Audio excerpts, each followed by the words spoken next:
Morfologi tanah. Morfologi tanah adalah deskripsi tubuh tanah mengenai kenampakan-kenampakan, ciri-ciri dan sifat-sifat tanah yang memperlihatkan suatu profil tanah. Ciri-ciri morfologi tanah merupakan petunjuk mengenai proses-proses yang dialami suatu satuan tanah, mulai dari proses pelapukan batuan hingga perkembangan tanah selanjutnya.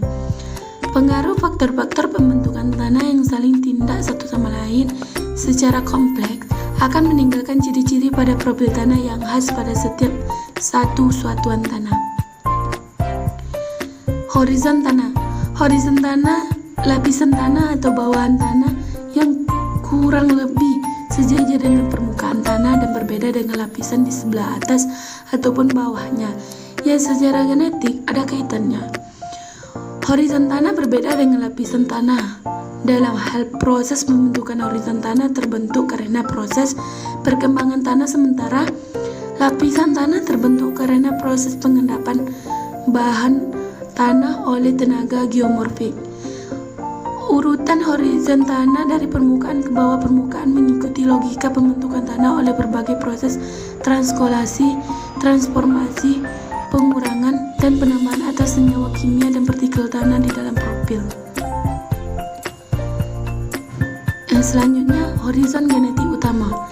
Horizon genetik utama juga sering disebut dengan horizon utama, diberi simbol dengan huruf kapital seperti O, A, E, B, C, dan R. Keterangan dari masing-masing horizon tanah utama sebagai berikut. O adalah simbol untuk horizon atau lapisan yang didominasi oleh bahan organik, sedangkan A adalah simbol untuk horizon tanah mineral yang terbentuk pada lapisan atas atau di bawah horizon O, yang ditunjukkan hilangnya seluruh atau sebagian besar struktur batuan asli dan memperlihatkan satu atau lebih sifat sebagai berikut.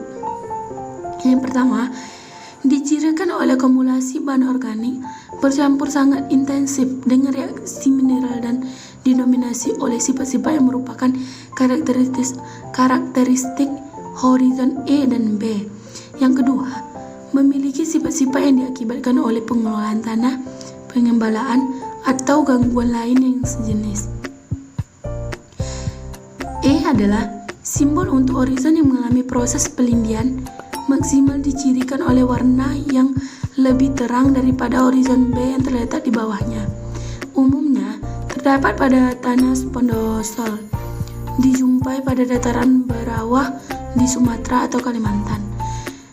B adalah simbol untuk horizon yang terbentuk di bawah horizon A, E, atau O, atau yang telah mengalami perkembangan tulisan hingga menjadi seluruh atau sebagian besar struktur bagian asli dan menunjukkan satu atau sikap berikut. Pertama, penimbunan ilupiasi, lempung silikat besi, aluminium, humus, karbonat, gips, silika, dan kombinasinya. Yang kedua, gejala menyusutnya kandungan karbonat. Yang ketiga, penimbunan residual dari sekuioksida.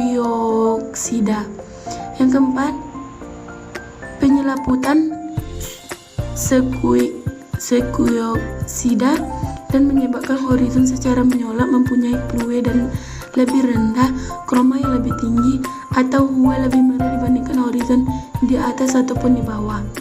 Yang kelima, proses alterasi yang membentuk gelembung, membebaskan oksida-oksida dan membentuk struktur. 6. Kerapuhan. C adalah simbol untuk horizon atau lapisan bahan induk tanah sedikit dipengaruhi oleh pedogenik. Mungkin telah mengalami modifikasi walaupun tidak terdapat gejala pedogenik. Lapisan batuan yang hancur jika direndam di dalam air selama 24 jam dikategorikan sebagai horizon C. R adalah simbol untuk lapisan batuan induk, misalnya granit basah, batu gamping, batu pasir, dan lain-lain. Yang selanjutnya, horizon genetik tambahan. Horizon genetik tambahan atau sering disebut sebagai horizon tambahan disimbolkan dengan huruf kecil di belakang simbol horizon utama. Horizon tambahan mempunyai makna khusus mengenai proses perkembangan tanah yang lebih spesifik dibandingkan dengan proses perkembangan tanah umumnya digambarkan pada horizon utama. Yang selanjutnya, horizon diagnostik epipoden menurut taksonomi USDA. Macam horizon diagnostik yang di dalamnya terdapat dikelompokkan lebih terperinci menjadi 3, yaitu yang pertama, horizon diagnostik permukaan yang merupakan horizon organik. Yang kedua, horizon diagnostik permukaan yang merupakan campuran tangan manusia. Dan yang terakhir, horizon diagnostik permukaan yang merupakan tanah mineral.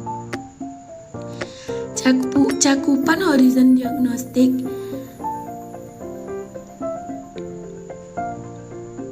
bawah permukaan adalah seluruh bagian horizon B, seluruh bagian bawah horizon A, dan seluruh bagian horizon B, seluruh bagian horizon B, dan bagian atas horizon C.